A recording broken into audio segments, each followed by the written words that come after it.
Hey there! Welcome to today's video where we're going to tackle a common problem many React developers face.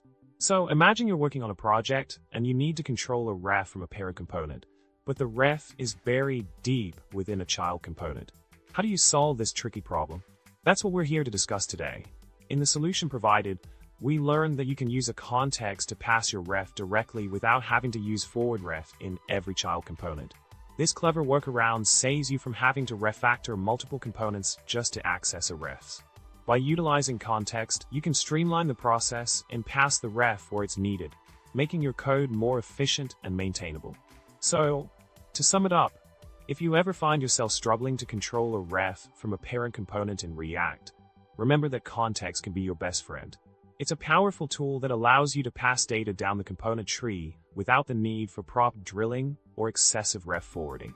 With this approach, you can keep your codebase clean and organized, making your development process a whole lot smoother. Well, that's all for today, folks. I hope you found this video helpful and insightful. If you enjoyed it, don't forget to subscribe, hit the like button, and leave a comment below. Remember, a little context can go a long way in simplifying your React development journey. Thanks for watching, and until next time,